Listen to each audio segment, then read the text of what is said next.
what I have found in any women's health topic, whether it's menopause, pregnancy, puberty, periods, is it doesn't always seem to be the most important thing that people place on women, right? Women a lot of times are devalued. What their pain is not acknowledged. The conditions that they go through are not well researched. And I think that somewhat percolates through how we feel about ourselves as women. Welcome to Slay, the podcast where we dive into all aspects of female health, fitness, and life. I'm your host, Louise Hazel, and in today's episode, we're diving into a topic that isn't talked about nearly enough, but affects every woman at some point in her life. It's menopause.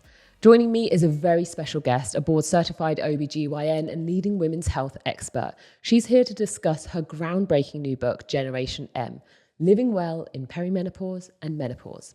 In her book, she breaks down everything that we need to know about menopause, but more importantly, why it's crucial for women to educate themselves early, long before the first signs appear. So whether you're in your 20s, 30s, or 40s, understanding the changes that come with menopause can help you to navigate this transition with more confidence and ease. She's here to empower women with the knowledge that they need to take charge of their health and well-being through every stage of their lives. I'm so thrilled to have her on the show to unpack why menopause and education is a must for women of all ages. Please welcome Dr. Jessica Shepherd to the show.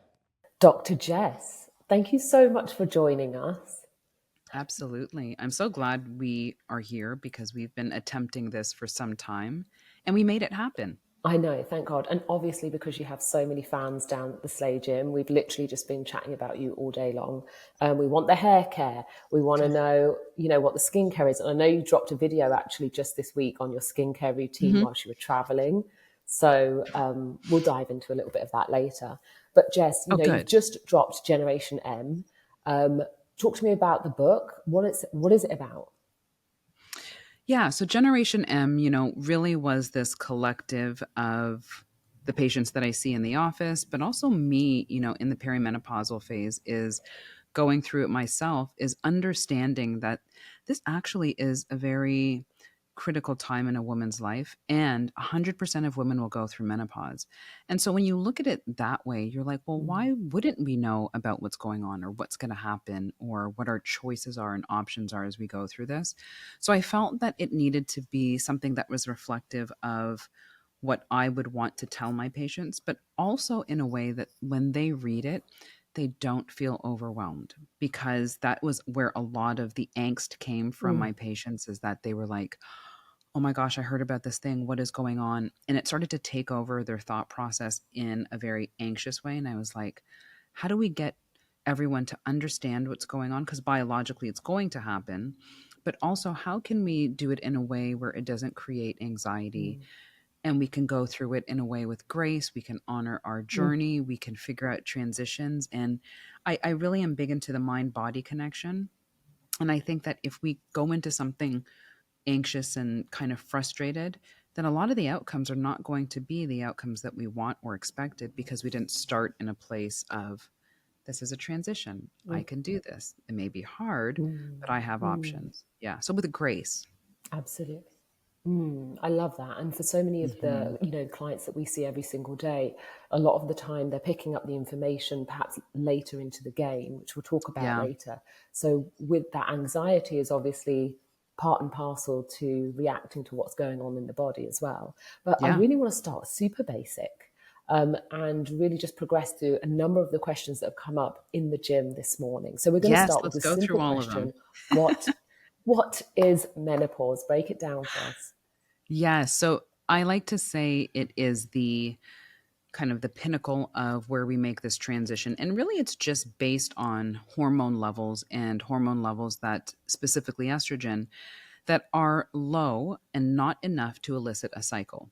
So that's the reason I actually like to start in perimenopause, because perimenopause, if you read, Generation M, I call it the pre-game, the pre-season. And that's because that's actually, for me, the most important part of it all, because we can be preventative. We can have things that are helping us get prepared for it. And in the perimenopausal phase is where you start to go through, could be anywhere in your late 30s. Most times it's going to be in your 40th decade, whether it's mid or late 40th decade. And basically, what happens is you start to have these subtle changes in your hormones, namely estrogen, progesterone, and testosterone. And it starts to kind of trigger these symptoms and changes in how you feel about yourself. But there's still enough estrogen to cause a cycle. Even if it's Mm-hmm. spotty here or there, or it's not regular, it's you can still have a cycle. And menopause is when you have not had a cycle for 12 months consecutively. Mm-hmm. And when you get to that kind of 12th month, which is kind of like, I'm like, you reach like a birthday, the birthday that no Mm-hmm. one's actually asking for or, or Yeah. wanting. And at that 12th month, when you haven't had a cycle, is technically when you can say that there's not enough estrogen to now give you a cycle. And now you're menopausal. And then from then on, you're pretty much postmenopausal because you've passed that phase. But Mm-hmm. that really is, when you look at it from a timeline perspective, what is happening and why we call it what we call it. And so, again, it's understanding what happens in these changes and in these phases, but also understanding that 40% of your life is spent in the postmenopausal phase. So Mm. you get to dictate how you want that 40% to be. How do you want to Mm. show up for yourself? What does this mean for new changes and just kind of evolving into a different part of your womanhood, but accepting it and doing it in a way where you have autonomy and you're like, I have agency and I'm going to do it well. I love that. Super empowering. Now, you mentioned obviously, spotting and potentially irregular cycles being Hmm. a potential byproduct of perimenopause. But what are the other things that, women in their 30s and 40s should be looking out for? Are there any other Yeah. signals? Yeah, there is tons of signals. And I think that's why before we weren't really aware of what perimenopause meant, because it's kind of like these puzzles of a piece that just kind of start dropping in and you're not quite sure where they fit and you're not connecting the dots. So you think Mm. it's something random, but really it does kind of play into the perimenopausal transition and hormone fluctuation. So that can be anywhere from, like we said earlier, skin changes, hair changes, a lot of times disruption in sleep. A lot of times you start to see that how our body stores fat becomes a little different. Obviously, it doesn't come off as quick as we want. And then Mm. sometimes we start to see how it shows up on our body more in the midsection, is what you start to see. Mhm. Irritability, decrease in Mm. libido, a lot of anxiety, depression type features. And then again, the changes in the cycle. And then even a lot of women in perimenopause start to experience hot flashes and night sweats. Mhm. Mm. So imagine that's a So long list of things. yeah, and I feel like all of those things can also happen. Some things can happen together. Some things can Mhm. happen in an isolated incident, which I think is why we're not necessarily connecting the dots. But just knowing, I guess, and making these things more prevalent in people's Yeah. minds will probably be one of the kind of fixes. But Mhm. why write a whole book about menopause? What is it that we're not getting? Why has this been such a taboo topic, and why do we know Mhm. still so little about it? I feel like some amazing podcasts out there, just like this one, and an amazing experts out there like yourselves. I feel like we're now only talking about it literally in the past, 2-3 years. I feel like information has become Yeah. more available. I would agree with you. Like you said, now only. It is exactly true. This is something that we've known occurs. Like 100% of women will go through menopause. What I have found in any women's health topic, whether it's menopause, pregnancy, puberty, periods, is it doesn't always seem to be the most important thing that people place on women, right? Women a lot of Mm, times are devalued. What their pain is not acknowledged. The conditions that they go through are not well researched. mm, And I think that somewhat percolates through how we feel about ourselves as women, mhm, not wanting to bring it up, right? So the shame that comes with that.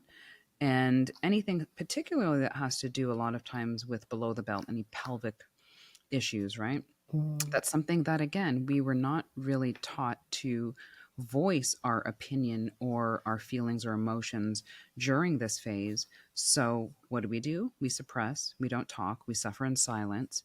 And mhm, that permeates down through cultures when you think of women then telling their children or grandmothers telling their, and so this is what we have created in society, is that anything that has to do with women in full, regard of research, what's available for medication, what surgeries might be available. And so with that then permeates into the whole collective of, well, if this is what society thinks of me and my condition, and I'm being told from maybe Mm. generationally not to talk about it, then we're not talking about it. And it is only Mm. till recently that you have seen, like how women are able to, maybe in the career aspect, are able to be CEOs, or Mhm. they're able to say, I want to have kids and do it alone, or even just those certain situations allow women to have agency, and then we speak up for ourselves, and then we say that Mm. this is how we feel, and I am going through this. And eventually you just start to Mm. see that we'd start to do it more and more. Hmm. You know what's really interesting is you're talking about this. It made me realise that my mother sat me down when I was around about 10 years old to talk to me about periods and my menstrual cycle. She never sat me down at any point in her life to talk about menopause, and I wonder, is that because her mother never sat her down and she went through it not really understanding it herself until she got to that point? Or was it because we're talking about those shame and the emotion and the suppressing? Hmm. Or is there just a Hmm. lack of general knowledge out there, do you think? I would actually say it's a combination of all three, but kind of like, just to kind of give you a glimmer of the book here, what I Mm. actually spend in the first introduction part was my experience, that my mother going through these phases didn't ever really tell me about it, but she didn't know, so she Right. was not aware of what she was going through, therefore she didn't tell me.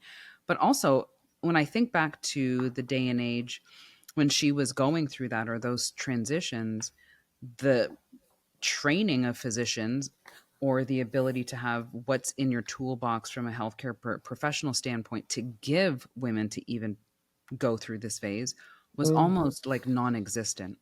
So Mm. kind of the ecosystem in general around menopause and perimenopause was, quite frankly, empty. There was no ecosystem. What can we be doing to help women feel more empowered and Mhm. less isolated during this period of their lives? Yeah, we have, I would say there are two real pillars of how we can change this narrative and change this experiences.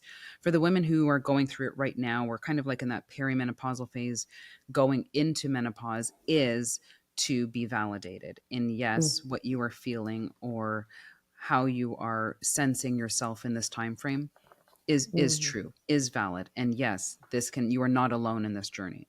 The other part of that is now the younger generation, because Mm. that's where the education is going to prove to be, the test of time, because now our 20-year-olds, say, or our 30-year-olds, now that they see all these things on social or read books like Mhm. Generation M, will now know, hey, when I get to 40 and some of these things start happening, I know it probably could be perimenopause. I know should maybe check in with a menopause specialist to see where I am. Should I even start doing anything about it? And that's where we're going to start to see the tides turn in our Mm. favor of women being okay with speaking about this. We started to see, even just recently when the White House had an initiative for women's research and women's health research, that again is something that is very new to what we've seen in the research world, of things just devoted to women's health in research. Mhm. And so all Mm. of these together, I mean, it always has to be from different dynamics and stages that we all have to come together to make this momentum actually work. And then, what we're starting to see from a physician standpoint is training, is now we will Mm. spend more time in training as we're going through residency or med school in actual menopause, with treatment modalities, management plans. And that's where we're going to start to see, if I were to be optimistic about, the question that you just asked of younger women, I would say maybe 5 to 10 years, maybe 15. I'm trying to be optimistic. 5 to 10 is where you Mm. do start to see that this becomes a normal conversation. It will be included in an annual, say, for women who are in their 30s, about being preventative as they're starting to get towards the perimenopausal phase, research more medications that might help offset some of these symptoms. That's what I know will happen. You know what a good actual example is breast cancer, right? Mm-hmm. So back in the 80s, I mean, no one talked about breast cancer. It was very Mm-hmm. taboo. And it really had to be the trailblazers and the people who were just continued to speak out about it that it became important. And, through Susan B. Komen and kind of, her being kind of the first to formally make it a very big topic, Mm-hmm. hearing it more in the media, and then having kind of like a symbol, the pink ribbon. And now Mm-hmm. we have like NFL that even celebrates breast cancer during the month of October. And so think about how far that was. It was typically in the mid 90s that you started to see more about breast cancer and hearing about how important it is and what are the statistics and women are dying. And that's when you started to see again uptick in research, uptick in being able to talk about it, bringing it to the Mm-hmm. talk shows, and allowing women then also to say, "Oh, I need to be more vigilant with my mammograms or my self breast exams." And now Mm. we're at a point where early detection in breast cancer is like really, really amazing because And we've life alerted saving. everybody. Yeah, Mm. And that's taken 40 odd years, if you're talking back in the 80s. And, yeah, I'm kind of hopeful that this new spread and ease of information is getting the job done faster. Now, I will share this little story with you because I think it's really encouraging. We recently had a new client start. She's in her early 20s. And hmm, on our consultation, she was talking about her desire to start weightlifting, and she was oh, very well good, aware of the fact. She's like, if I'm going into menopause, I know I need to have this skill. And I was like, how old are you? And she was like, I'm 22. And I was like, love it. good. I was literally like, wow. A I was like, plus, I was like, you are way ahead. But I love the fact that you're already aware. And yeah, so, I think that our next generation, 15 years, if it's 15 years, so be it. But, if we can get hmm, people there in 5 years, that would be incredible. it would be. I wanted to talk about the healthcare and physicians and training. I wanted to talk about this Hmm. point because we were in the gym this morning at 7 a.m. with a number of our clients, and my husband Eric actually came up with an amazing question. He said, what should we be looking for in our healthcare professionals, in our physicians, so that we know that we can trust that we're in the right hands? Like, what are the red warning signals? Hmm. Because you talked about Hmm. feeling validated. And more often than not, when you're having symptoms, and they're physical symptoms, emotional or mental symptoms, the first person you're going to go to is your healthcare provider. Yeah. So how should we feel? How should we definitely not feel? Yeah, I always say for whatever you go into your doctor or your healthcare provider for, there should be some level of trust. There should be some reciprocated information in what you're Mm, asking and what the expectation is at the end of the visit. I've counseled a lot of women in one that when they go in, always come in prefacing what you want out of this visit. And that's where agency comes in instead of being, for lack of a better term, timid and waiting till we kind of, make all the assessments and the plan. And especially for perimenopause and menopause, is to go in and say, hey, I am here specifically because I'm having these issues. And I want to make sure that our engagement today is centered around what I'm looking for. mm, Many women will quickly see if their doctor is attuned to providing that information, mhm, if they know the breadth of information that will help them. mhm, And then I always say at the end, if that is not what you found to be helpful, if there was a lack of trust in the relationship or the visit, then that's when you do need to find another provider.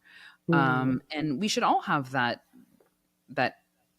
ability to say, although for what I needed to get done right now, or for the topic or the condition or whatever it was that I wanted to address right now, doctors are humans. And I think that, to expect that they should cover the full aspect of what you're looking for every time, mm, that's when you have to pull back and remember that not every doctor knows everything. And it's mm, okay to find another one that specifically for your health, because I do think that health is so important to our longevity and well span, that you do want to find someone who's going to give you the best investment and return on investment on your health. Because mhm, you and I know very much so that your health is really what creates your ability to sustain long term.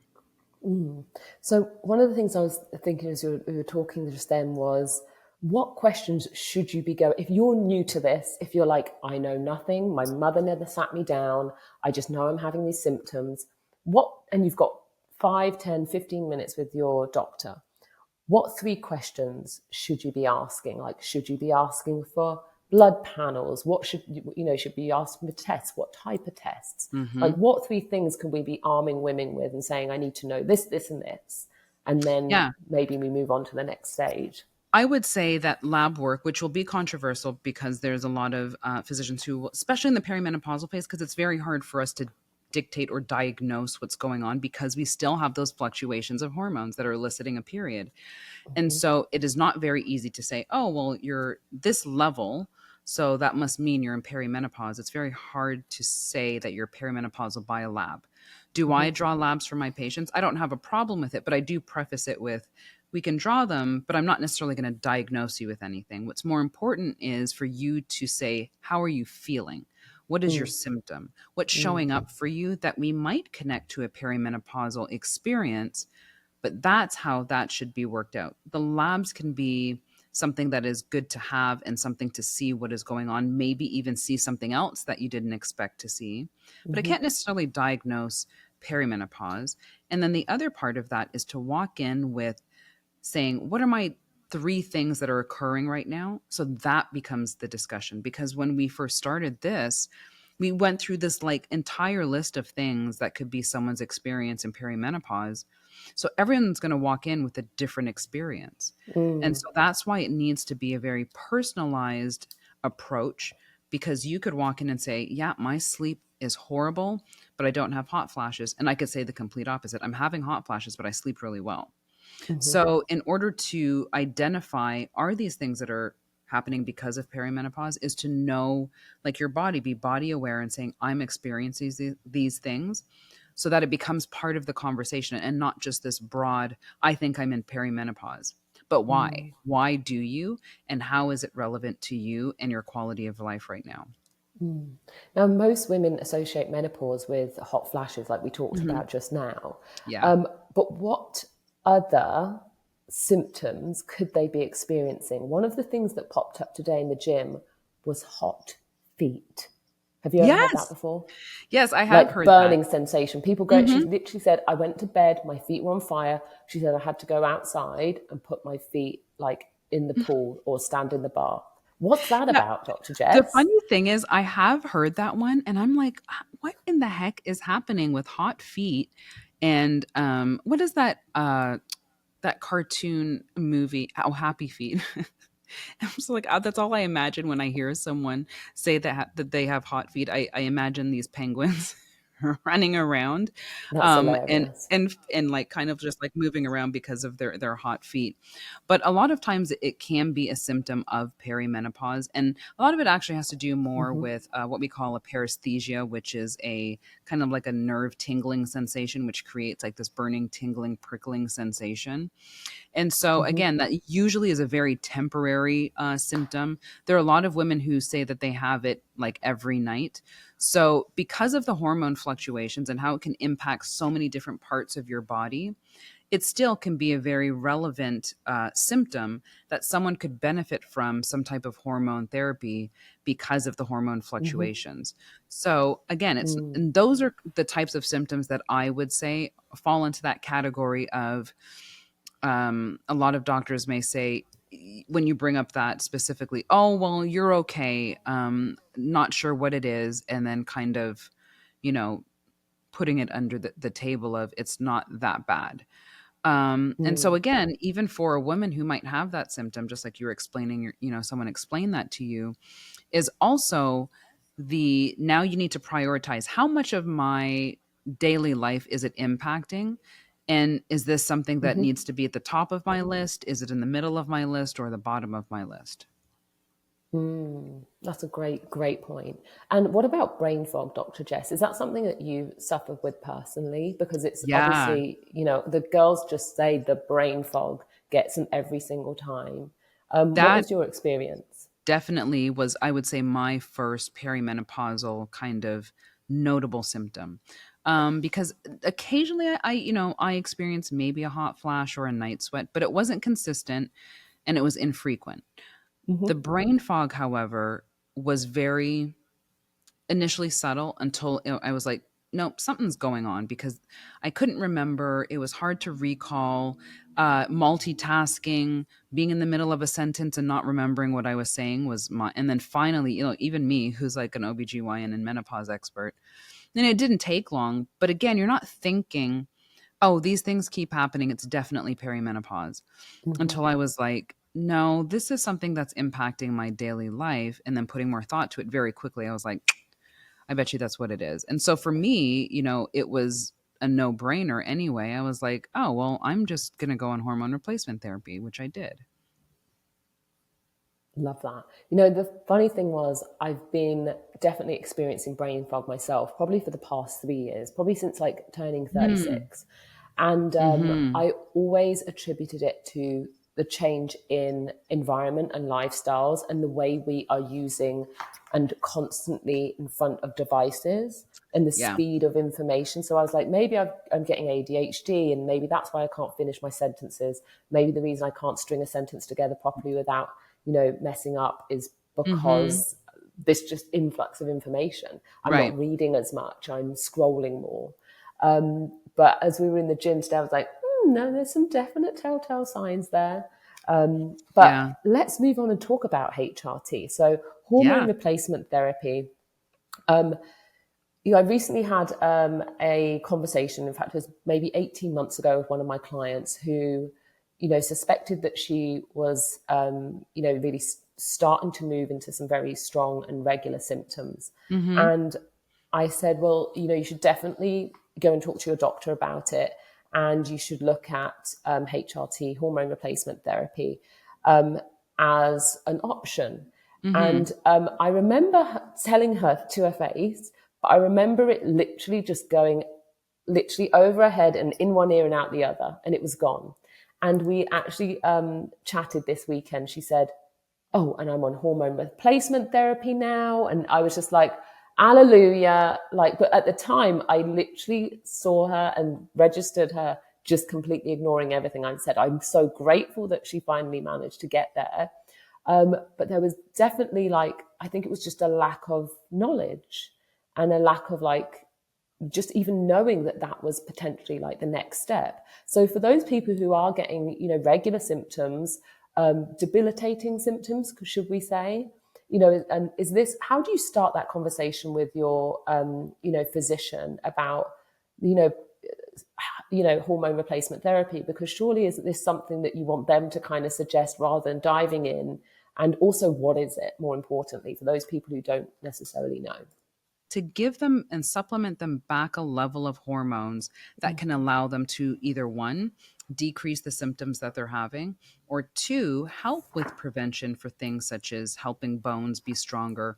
We have some good literature that looks at how hormone replacement therapy can contribute to decreasing in neurodegenerative diseases later in life, like dementia, Mm-hmm. being cardioprotective and helping, when we think of heart disease being the number one killer in women, being cardioprotective. And then also for muscle mass, which we just spoke about. Muscle really is the organ of longevity and being able to sustain us in so many more ways than one would think. But those are the kind of added benefits of what it can do for the rest of the body. But typically HRT is going to be either prescribed, or if a woman goes in asking for it, to help with symptoms. Mm-hmm. One of the things I wanted to ask, we were talking about this today. Is it that HRT, can be administered in a number of different forms, and obviously, we're talking about different hormones as well. Specifically, what are the predominant hormones that are going to need to be replaced or Mhm. supplemented? Yeah, I'm glad you asked it in that way, because yeah, when we think of the hormones that we're talking about during this transition as estrogen, progesterone, and testosterone, but I wrote it very easy to read in Generation M, and I called it the ABCs of HRT.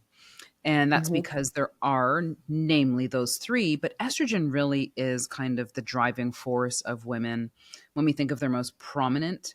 hormone. And that's, again, the one that's going to have the most severe decline in the menopausal transition, as well as the impact that it has in regards to symptoms.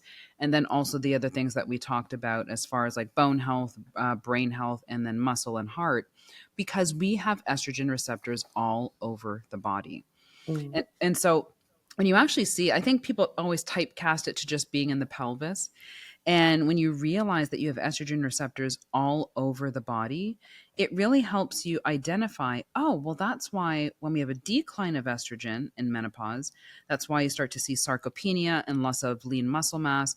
You start to see how fat adiposity and obesity, how your fat migrates differently, because that also is receptive to estrogen. We Mm-hmm. also see that women are osteoporotic and they have, decrease in their bone mineral density because there's estrogen receptors on the bone. So like when you start to see that, you're like, oh my gosh, estrogen really has such a powerful impact on our lives. Then you start to change your thought on why you would want to take it. And Mm. then also taking away from, when there was a study that was done 20 years ago, and it really scared women to believe that estrogen Mm. causes breast cancer, which we now know that Yes. that's not the cause of breast cancer, the estrogen from HRT supplementation. And so then that allows people to find the strength in how HRT can be beneficial for them. And the last thing I would say about HRT, especially estrogen, is that HRT is not medication. Mm. HRT is a hormone that you already had in your body, and it was sustaining you in so many different ways, because hormones are chemical messengers. I call them like the mailman of the body. They go and they start delivering all this mail to all the different parts of the body. And when you decline estrogen, there's no Mm-hmm. mailman, and the target organs are like, hey, where's the mail today? And Yep. estrogen's not showing up. And so Mm. it would really behoove anyone who is listening to this to really see estrogen bigger and badder and better than they ever thought that it is, because it really does sustain a woman's life, quality of life, and longevity. I've got so many questions. Yeah. How damaging do you think that study was? It back in the 80s, I think. It was That late 90s, early 2000s, the WHI study. Yeah. One of the biggest studies that they've done on women and women's health with the use of hormones. Um, the problem with the study and how it was flawed was that the category of women that they used for this study were much older in life, mm, say hmm 60s, possibly some in their 70s. And so if you just think, from the aging process alone, even if you took out menopause as part of the aging process, what happens when we age is that our bodies become more inflamed. We have more stiffening of arteries. Our organs do not function as well. And so, taking an hmm aging person and then kind of putting on HRT on top of that was not the demographic that should have been included in that study, because they already had like some degree of atherosclerosis. Some of the women were smoking in that mm, study. So, not a right. good population. So, now And what we also, know, yeah, go ahead. I was going to say, most of those women have already transitioned already, so they're Hmm. post-menopause.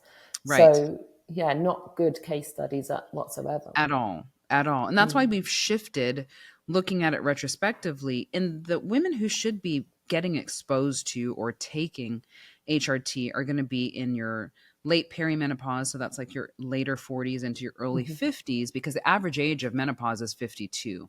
Yeah. And so being able to, I guess you would say, get the benefit of helping women before their tank is empty is another analogy I like to hmm use. Is why are we waiting till it's empty to supplement them with estrogen?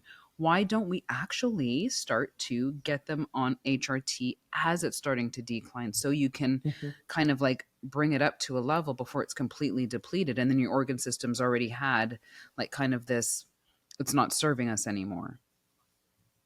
I love that. You know, I like anything preventative. I Yes. also wanted to talk about the specificity of HRT and also the dosage. So, Hmm. obviously, it can be administered in a number of ways. Some of our clients are taking HRT in pill form. Some people are using creams. So one of my clients, and you talked about the way the body needs estrogen and the different places in which. One was Mhm, talking about mhm. she uses an estradiol on the face cream, Oh, she uses the and face cream. then Yes, yes, yes. that's right. And then she also uses an intravaginal cream as well. which she said has really helped Mm-hmm. with, sexual intercourse and her overall and general Right. experience. Right. And we can come back around to that. But one of the questions that I was talking to one of my clients about this morning was, do you feel like your HRT, your hormone replacement therapy, is specific to you? And does that change throughout your journey? Like, did you start on a really high dose and then Mm-hmm. ramp down, or did you start slow and then ramp up? What was your personal experience? Yeah, my personal, I'll start with more of the experience of how I would counsel, say, a woman who comes in, because the route of administration is so important, because many people believe like there's maybe only one or two ways that you can take, your hormones, namely estrogen, but you can take it, like you said, a pill, but you can take it transdermally with a cream or a patch. You can take it, like you said, vaginally. There are some that they're called troches. You can kind of have them in the mouth, and they dissolve into the buccal kind of blood flow, and then gets into your bloodstream. And then also, when you're thinking of things like testosterone, that obviously can be through injection. And then you can also do pellets, which is injected in, the buttocks, and that lasts a longer time. So again, knowing that there's so many options to me is important, because I want women to feel like the end of the road is not like only if you can't take one version of it, that there's so many other ways to do it. Now, for me, because I'm well versed in HRT, I have an IUD which has progesterone in it. And so, because that's inserted, that is my source of progesterone. So, for me, I was only really looking for supplementation with estrogen at that point and testosterone. Now, how I take HRT is through pellets. And the reason I do that is I like the way that it's delivered. I like having the sustainability of it over the course of 3 months, because you get it every 12 weeks. And then, just like my lifestyle, you've been like, you don't ever sit down. And so for me, I needed something that was there consistently and had less maintenance for me.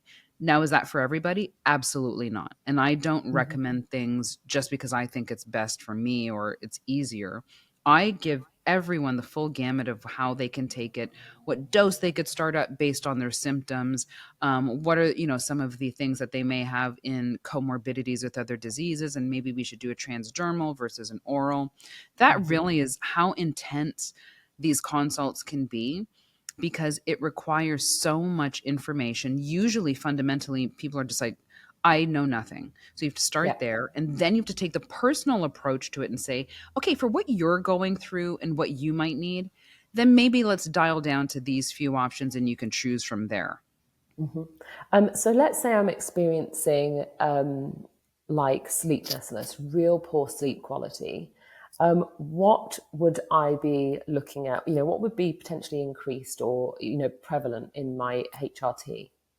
Yeah, for you with sleep, I love to recommend progesterone. Progesterone to me is that comfy hormone that allows us to like relax.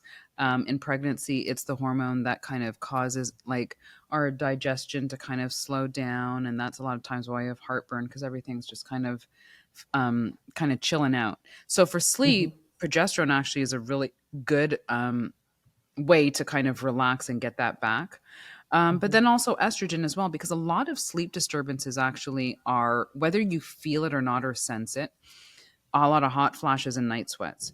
So, for example, there was a study that was done, and it was done in the University of Illinois, and they were looking at hot flashes and the disruption of sleep.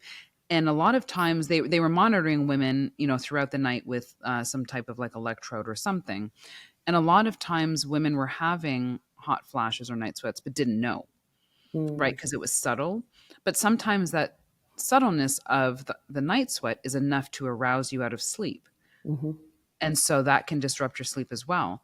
Night sweats and hot flashes are probably the best responders to estrogen therapy. And so that can be now a component of putting some estrogen on with that, in addition to the progesterone, to get you that kind of sleep, kind of comfortness, and then also to sleep throughout the night, because you're decreasing your night sweats.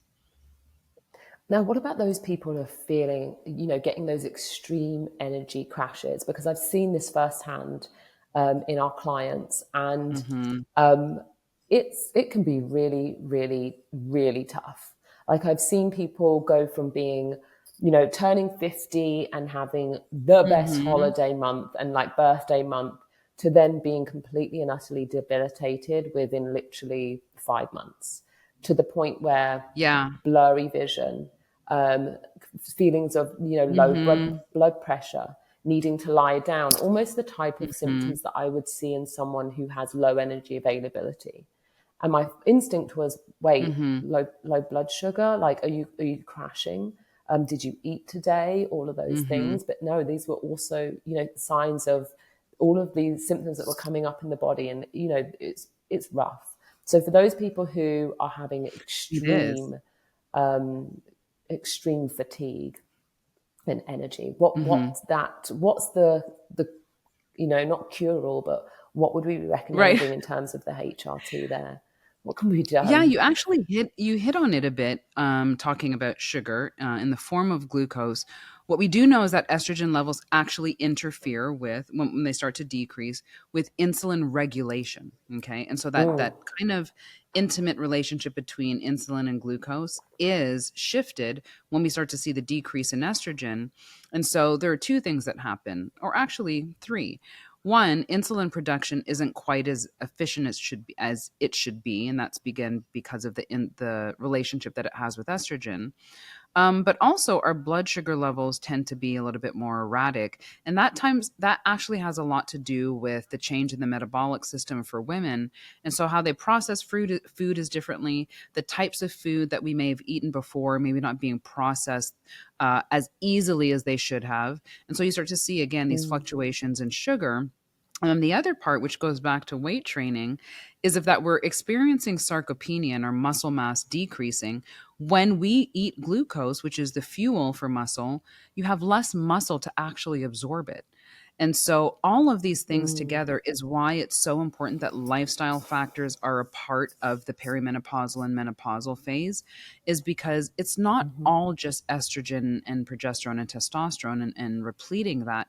It actually is, how do we metabolically get the body to respond the way that we want to, which a lot of times mm, is controlled with what we're eating, how we're moving our body in order to get the kind of machine moving. mm. Now, let's talk about it because we know the answer already. I've seen you in the gym. You're an absolute beast and a machine, and so inspiring. I Um, would like to say that I cannot wait till I can do a workout with you. I Yeah, can't wait. that is I like literally can't wait. my dream. Yes. I can't wait. But for those people who perhaps don't know and who have been living really fit and healthy lifestyles, or for those women who are literally just trying to get ahead, what Mhm. types of physical activity should they be aiming? Because I don't think we're in any disagreement that physical activity is a key player. But what types of Mhm. physical activity is going to help and assist the goals, which are obviously feeling better, better Yeah. lifespan, all of those things. Yeah, and again, even have a portion of the book that is devoted to building habits, right? Because for a long time, Mm, women were only allowed, and I say it like that because when you think about it, it is very gender based that only men weight train and women do cardio, right? And so that mhm, actually has been what has been seen for decades in women, is that they only understand it has to be cardio, which served us really well, in our 20s, 30s, possibly early 40s. But again, as we're starting to talk about this insulin glucose ratio or muscles decreasing, that's why there has to be this change into how are we going to get the best benefit of lean muscle mass building up, reducing our fat mass, but then also the type of muscle exercises that we're going to get with slow twitch, fast twitch muscles.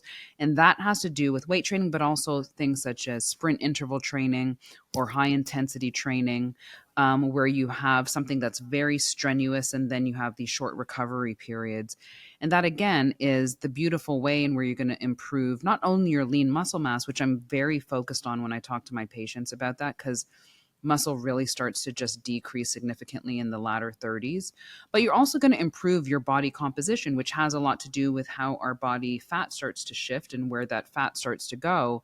But then you're also going to get the cardiovascular benefits out of that as well. So, again, looking mm, at how we can change our internal, so our visceral fat as well. You want to make sure that we're addressing that as well. Looking at our total lean muscle mass, decreasing our fat mass is what you're going to really emphasize when you do those types of activities, such as your weight training and your sprint intensity training, and then also your HIT, your HIT exercise as well. Love that. And I just want to emphasize that, ladies, there are so many different ways to Yeah, train strength. So many there different ways. is. It's not just one kind of size fits all. There's No. muscular hypertrophy, which is great, building muscle. There's pure strength. How much can you lift? Mhm. Like, could you pick up the heaviest thing in the room? And then, you've got also power. Can you lift at Mhm. speed? So if anyone has any more questions on the types of training that we've been implementing with our clients, and also, there are days when our clients, when they're going through those, like you say, that latter stages, that 48 to 52, what they can do physically in the gym every single day changes. And so we as Mhm. trainers really taking in so much information about what is their body capable of today, how are they feeling, Yeah. where are their energy levels at. And so I'll just say, from a training perspective, any trainer that's worth their weight in gold will adapt, Mhm. to whatever you bring to the table on Right. any given day. And some days that might be stretching. Mhm. Someone's literally turned up and they've stretched their way through the session, or they've just done some medicine ball exercises. And other days it could be, back squatting 200 pounds. I Oh, think that yeah. the reality of it is don't get disheartened, because even as an Olympian, no 2 days of training were ever the same. And that was when I Mhm. was young, fit, and and raring. And so I would say have tons of grace, and also understand that it's not a sprint; it's a long-term journey. So This if is. I love you that. manage, yeah, if you manage 10 squats today, you might manage 50 next week. You might manage 5 next week.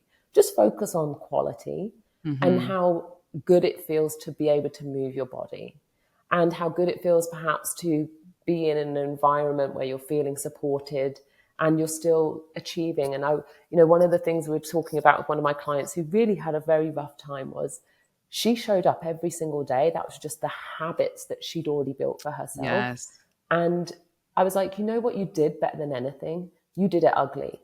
Like, you didn't stop. And so there are clients that literally stop because it feels so uncomfortable. And Mhm. they take that feeling very personally. The thing that I've noticed is it Mm. becomes a very emotional journey, Right. can often feel very overwhelming. Something that you were previously very good at and were performing very well in, to now feel like such a huge struggle. And I would say to those women, just be so, so graceful with yourself, and very, very gentle not gentle in the gym if you don't have to be, but gentle in the sense of, like, this is a temporary thing, that a temporary feeling. And I've seen women come out the other side, Mhm. literally, you know, just almost another person, and being like, I Yeah. didn't know whether I was going to survive. I thought there were times when I thought I would actually die. And so know that it's temporary and it feels like shit, Mm. but it Mhm. is a temporary feeling. Would you agree with that? Yeah, absolutely. I've always said that, that 40% in the postmenopausal phase is not a sprint. Mm, It's a marathon. And the reason why that can be so reassuring and comforting is because, in habit change and in habit formation, there will be days that you miss the mark. You didn't work out as hard. You ate something that just wasn't great. That doesn't mean that the race is over. It means that, hey, we just mm, got to tune back in. We got to adjust to what the goal is that we're looking for, and then just keep going. And it's really when you look back and see the mm, work that you've done that you can honor yourself and saying, man, I stayed the course and it was amazing. 100%. When we talked about the way in which the body's metabolizing food, Hmm. um, what would you advise when someone's talking about their nutrition? Because this is, I think, another mental struggle that people don't necessarily associate with. So Hmm. when you're feeling like shit, when you haven't slept, when you feel like you can't move your body, when your body's not behaving, your emotions are riled up, isn't it Hmm. just so tempting at that point to make a lesser choice food wise and nutritionally for yourself? And what do we need to know and what can we be doing in those moments Yeah, mindfulness to, is yeah. yeah, mindfulness is a big part of this because there comes in the discipline, right? The discipline of Mm, this is a moment, a low moment for me. What am I going to do with it? And mm, one thing that I even do myself is whether it's probably I would say in the alcohol or sweets category, like desserts, because I love desserts, is sometimes mhm, we have to ask ourselves, even in the moment of a choice, is this worth it? And sometimes that question alone can even help you identify why you felt you needed it right now. Is it worth it in the long run? mm, Tomorrow, how will I feel? Am I in the middle of a training mm, kind of regimen where I'm really like need a very good outcome in a short amount of time? And sometimes it's just taking that step back and asking simple questions that you can then trigger your mind to say, oh, for the act that I'm going to do right now, is it worth it? And sometimes it is. Sometimes you're like, oh no, this is like my 25th wedding anniversary or my 50th, whatever it is. And I'm going to have that cake and I'm going to drink my champagne. And sometimes you realize that a lot of mhm, these habits are built out of social settings, or I feel that because this person was eating it, I had to, or just because of mm, mood. Mood sometimes dictates or allows you to feel like you have to have that thing. And so then that might mean finding something else to fill that void of what the alcohol or whatever the vice is that you're trying to decide if you should do that right now. And that's where the grace comes into this, is understanding that it's not going to be perfect all the time, but when you can stay consistent in a certain zone, you will absolutely see the results that you mm, want in the long run. This is also when we have patients who mm, are, battling weight loss. What we have done in society is created this ideal that in 12 weeks you should lose a formidable amount of weight.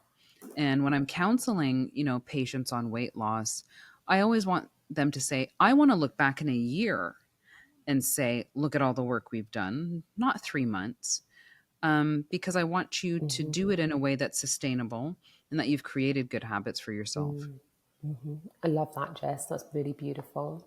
Now, you talked about mood and getting in the mood. Talking Hmm. about getting in the mood, how does menopause, how can it affect our intimate relationships? And Yeah. what advice do you give for women in helping to helping them communicate what they're feeling during this phase of their life? I think that when we look at libido and how our desire goes down, but also when we look at what happens biologically to our body because of the decline in estrogen. So, with the decline in estrogen, a lot Hmm. of women will see changes vaginally, dry vagina, decreased lubrication and secretions, and then sometimes, which can result in pain with intercourse. So, that's from a physical Mm, aspect. And then we also have just the thought of, I have that desire, also, too, does decrease. And so that's again where we could say, let's try some HRT that can help with that. hmm. Namely, testosterone is really good for libido, but also, yes, for libido is great. I was And then going to say also, that the girls at the gym swear by it, by the way, anyone listening. yeah. Yeah, no, it works. And then also, for vaginal dryness, like you said, one of your clients prior uses a vaginal estrogen cream, and that can be helpful too. There's some other things that can actually help with vaginal dryness, like a CO2 laser, radio frequency. But vaginal estrogen is a great way to address that as well. So they're kind of two separate categories, but can be addressed with hormone replacement therapy. And then the other thing is intimacy and why we are intimate with our partners or with anybody or ourselves. Some those change as we start to age, and that again is a new process, as well as once you're kind of out of that reproductive phase, if you decided to have kids or not. But just from a biological perspective, we have to change the reasons why we do things, how we would like to show up for ourselves or our partners. And that too, it can be a change in conversation, practices, and then how you do decide to emotionally connect with someone and have emotional intimacy. So that's why I find that this transition for women is so hard, because it's not just the physical, it is mental, it's Mm, emotional, it's social, and all of these things just start to occur. And that's where the mind body connection, sometimes it's very out of body, because you're like, what is my body doing? Or why do I feel this way? And for a long time, there were no answers. And we're kind of right at the crux of being able to connect the dots. So imagine how many women who, we have the luxury of knowing some of these things, and probably a little bit more than most people know. But there are women who have not even had anyone discuss with them the changes of what occurs during perimenopause and menopause, and are still out there just really suffering. And so that's why it's important for us to keep having these conversations. That's why I wrote Generation M and made it particularly a really easy read, because I wanted it to be applicable to anybody who picks it up. I don't care where you live, what you feel about perimenopause, and what you know about it is that you find some connection in there for yourself individually, and then that you can finish it and, one, go back to it because it has so many relevant points, but two, that you can feel empowered because, I really tried to create community throughout the book in order for women to walk away knowing from the experiences that they may see from other women who we shared their stories, that they're not alone, and that this is something that everyone to some degree will go through. And that is motivating, because then you're like, I too can do this. Jess, do you recommend that men pick up a copy of Generation M as well? Every man should have a copy of Generation M. I think that's what we should that's what we should do from this particular podcast, is make sure that every man has a copy Christmas of Generation presents. M. Yes, Yeah. Christmas presents. Because a lot of times You know, they're looking on and they're wondering what's happening with their partner. Sometimes women are unable to even know what's going on or express it to their partner. And so there has to be, at some point, some communication between two parties. And that doesn't necessarily have to be because it's your spouse or your partner. It could be a son and his mom. It could be, anyone who has a female in the family, which every man does, is knowing that this is a very important part. It should absolutely. not be stigmatized, and it should be a very open discussion as well. Final question, then I want to wrap up with a fun quick fire game. Yeah. One of the biggest issues, chatting to the girls in the gym, one of the biggest issues that they have is, how do I find a good doctor? Is there, a resource, Hmm. a platform where we have great doctors that are well versed in menopause, where they've been accredited? We know that this is a really trusted source. Hmm. Or is there a network that we're missing out on? Like, is there a list, a comprehensive list? Do you Yes. share people? Like, is there an inner sanctum, if you will? Yeah. Outside of the book, there is the Menopause Society, which certifies doctors. They go through a training, certification rather, and it specific to menopause and the perimenopause journey. So on that website, the Menopause Society, you can find doctors, based on state, who's done this training. The other thing is that we have a lot of doctors on social media who do give really good advice nowadays. We call them the menopause. And I think that people can get Love really good that. foundational information on kind of like what are the basics of what's going on. But a lot of times that information is very general. So it may not be personalized to what you're going through, but it still is good information to be validating, to get some fundamentals. And then the last thing that I would say, telehealth has done really well in this space. So you have companies like Alloy, ALLOY, and MIDI Health, MIDI, and then also Evernow is another one, and Electra Health. And those are actual platforms that are telehealth and are just specifically for midlife in the perimenopause menopause journey. And that way you can actually see a provider who is well versed in menopause. And that way you can get the personalized attention that you need. So I think that those are, three good ways that you can get information, and kind of create, again, because it's not a sprint, it's a marathon. Kind of create this kind of folder of information on perimenopause and menopause, so you can finally start to fine tune it and figure out what's best for you. Love that. And then finally, Erica asks, how does your skin How do you get your skin so good? What's your skincare routine? Because it is good. GOODT exclamation mark. I actually I am very proud of myself because I would never used to be like a skin person. I was just kind of like you buy your Neutrogena and then you slap some moisturizer on. As I started to age, I realized that my skin was changing and it was becoming more Mm-hmm, irritable, dry, and so I was like, "Oh, I got to pay attention." So I would definitely say mm-hmm, that, I have certain brands that I use that are very helpful, but what I've included that I would say has been really helpful is using devices, so such as lasers or mm, radio frequency, and I think that has been the game changer in my particular skincare because topicals are great when you think of soaps and serums and lotions, but deep down in the deep layers of our skin where we have our, blood vasculature, we have our collagen, a lot of that too does decrease over the mm. menopausal phase because of the decrease in estrogen. So these devices really get down to a deeper level and kind of regenerate or boost or allow our collagen and our elastin to really be stimulated. And that's what they need in order to keep firing because they kind of are like forgot. And you're like, no, no, no, no, no. Don't forget your job here. And that on top of really good skincare. I mean, before I just used to like wash my face arbitrarily and like 5 minutes later, that's it. Now I would say that's where I like to give myself some time back at night with my Mm, routines and saying, take care of your skin. And it's mhm, like an act of self love where you're just like, I'm taking care of myself and I'm taking the time to do it. Yeah. mhm. I love that. Jess, we're going to wrap up with a quick game. Yes. It's called Hot or Cold. So I've got 10 quick fire, just random things.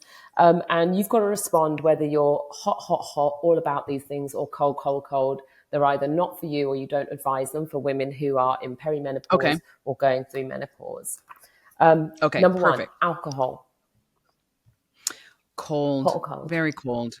And sometimes I will give some credence, maybe a lukewarm for people, is because I'm trying to get them in the habit of decreasing. So I'll allow lukewarm for a bit with the notion that you're going towards cold. Got you. Love that. Great insight. Coffee. I'm hot on that. And I may be very biased, but I love coffee. And I've kind of kept an eye on the studies of coffee. And there's always like coffee's horrible for you, then it's good for you, then it's bad for you. It really is a natural supplement. I think that it's a great way to get a boost. You can always add collagen to it. You can add things to it that make it really good for you. I'm a hot with coffee. Love that. Under eating. Cold. Cold, cold, cold. We do know with aging that you do have to decrease your caloric intake, but that does not mean limitation of caloric intake. It really is the quality of the calories that you're eating. So limiting it is no, no, no, no. Cold. And I will come to that in a minute. Weight training. Very hot, hot like the sun. What are your favorite Hot beyond exercises, belief. by the way? Oh, yes. So I have fallen in love with RDLs because before I would not do them because I felt I looked so dumb doing it. I was like, I just feel like Hmm. I'm doing it wrong. And so finally, I got people, personal trainer friends. I was like, tell me if I'm doing this right. And now it's such a great, actually, entire body exercise. So I do like doing RDLs, Hmm. and I'm very particular about my arms. Awesome. And so I like to do a lot of arm exercises. You've got those Michelle Obama arms. We know. We are crushing on you at the Slay Gym. RDLs, for those who don't know, Romanian deadlifts, if you want to just Google that and YouTube it. And then shoulder, like, you say arm exercises. What are we talking about? Shoulder presses, bench presses, where are you at? Yeah, so I'm shoulder press, bicep curl, a lot of push-ups. Um, and then yeah, I just like lat pull downs. Like I just kind of like to define that whole area in the arms and then also the back. Yeah, that's me. I love it. Girls, Dr. Jess gets after it. Highly recommend you check out her fitness videos because it's so inspiring. And as a trainer myself, form is impeccable. There's no Oh, problems over here, darling. are you Um, serious? This is like the best thing I've yeah, ever heard this entire would year. I Why are hope you everyone heard that. surprised? I You're an just overachiever. Number 5, HRT. hot, hot, hot, hot. Hot, I'm a hot, big hot. advocate for it, but if someone doesn't want it, I am fine with them making that decision. Just a quick one because we didn't touch upon it. Bioidentical HRT. What's the difference? Yes, bioidentical means that is made in the same composition of the chemical that your body naturally gave off. So usually you're going to find that it's made from a plant source in order to make the chemical composition the same to what your body gives off, different from when it is manufactured, like say in a pharmaceutical lab where it's made from other things and it's not naturally made. So bioidentical just means it's very close to the ones that you've made in your body. So for those people who are, thinking about their bodies in more of a holistic way, this could be a really good entry route for them to Hmm. explore as well, don't you think? Yes. Love that. Protein. Hot. Hot for protein. Hot, hot, hot. And how much are we recommending people or Oh, women I love who this. are going through it? How much are we recommending they eat every day? So this is where I want people to always remember that it's a marathon, not a sprint, is because when we look at the protein recommendations for, or requirements rather, for women, it's going to be 1 to 2 grams of protein per kilogram of body weight. The reason why I say it gently is because when you actually do the calculation of that, usually it could range anywhere from 90 grams to even 120 grams, which is very hard to do. I will even say for me, daily, it is hard to reach my requirement, but I'm aware of it and I work towards it. But it can be very daunting and very, very intimidating when people first see what's required from protein. So I would say know what your number is in grams of what you should be eating a day, but do not feel that you need to get there overnight because it is not an easy feat. 100%. Whenever we have clients who also have, weight loss goals, more importantly, fat loss goals, making sure that they're getting that, Mhm. hitting that adequate amount of protein every single day is where we see the best results. So the people that are Yes. hitting that consistently are often the people that are able to actually lose that 1 pound of fat, that's sustainable, but also ambitious goal of like 1 pound of fat loss a week. Yeah, And it does require a lot of effort. The other thing I think that it people get does. a little bit twisted, and I'm going to give this information because I feel like most people operate in pounds. So 1 pound of 1 gram of protein per pound of body weight is also an equivalent equation. Mhm. Yeah. Um, and one of the things I think that people misunderstand is, and I always say, so therefore, if you weigh 150 pounds, you need 150 grams of protein each day. Now, where I think a lot of women really get in the weeds is they will think, oh, I need 150 grams of chicken. That is not the Oh, same. 150 grams of metric or weight is not the same as 150 grams of protein. So just so you know, 150 grams of protein would be imagine this is a palm-sized chicken breast, would be yeah. 5 chicken breasts, which is why when you say, Dr. Jess, like you have to aim for these things, but you might not always Mhm. get there. It's because that is a lot of food for most women. And therefore, if you can Right. get 2 chicken breasts in a day and a protein shake, and this is how I get it done. I was talking about this just this week. I start my day with a protein shake, double Uh-huh. protein, 50 grams, done. I Love then it. might have protein, a protein chicken breast for, let's say, for lunch and one for dinner. Each one is around about 30 grams. So that's 60 grams plus 50 grams. That's 110 grams. I I've got like that. 10 grams left to fill. I might have some edamame. I might have a Yeah. yogurt. It's done, done, done. But yeah, nobody wants to have 5 chicken breasts a No, day, I but do not. that's really what we're talking about. Anyway, this was supposed to be quick fire, so we'll keep it pushing. Macronutrient tracking. What do you think about that, Jess? I think I'm lukewarm on that. And the reason I would Yep. say that is because there are some people who are just very good at it. It does not take up a lot Yes. of time in their day. They are like machine, like bum bum bum. It's not taking. And there are some people because it's they hyper focus on it, I guess might be the word, and it takes a lot of time of their day, then it becomes too much of a focus of their day. And so for me, Yeah. for those type of people, I would say maybe this is, something that you don't need to spend most of your day doing. But some people just like, they figure it out really quickly. And I'm like, look at you. Mhm. I was never one of those people. Some people do it really well. So I'm going to give a lukewarm for that. Absolutely. I will always say, and just if tracking isn't for you, there are so many ways to track. And so don't feel like you're failing in that respect. Some people are visual learners, some people are audible learners. I know I'm a very visual person, so it just means that you need to have that information delivered to you potentially in a different way. Yeah. Overtraining. Oh, cold. Yeah. Cold. Nothing should be over. And I think that there are many things that we see in society that can create these overages, whether it's eating, working out. And that's, the beauty of life is that we have to find this sustainable balance in what we're doing that is actually pleasurable, or, it's not taking away from our everyday lives and who surrounds us and who is part of our lives. And I think that you have to value life for sometimes the small things, sometimes the people that are there. And when you're overdoing something, it's taking away from that. I love that. Finally, late nights. So this is very biased. It's going to be a hot for me because I'm a night owl. But I do know. So, I typically wear a Whoop, and I know that sleep is so imperative. And typically, when you look at the circadian rhythm and how it factors into metabolically how we function, yes, you actually should be, getting kind of doing it with the actual sun, as far as like going to sleep a little bit earlier than we typically do and getting up earlier. But I would say that I fail at that, and that's okay. I can be okay with that. But yeah, that's my very biased opinion on that one.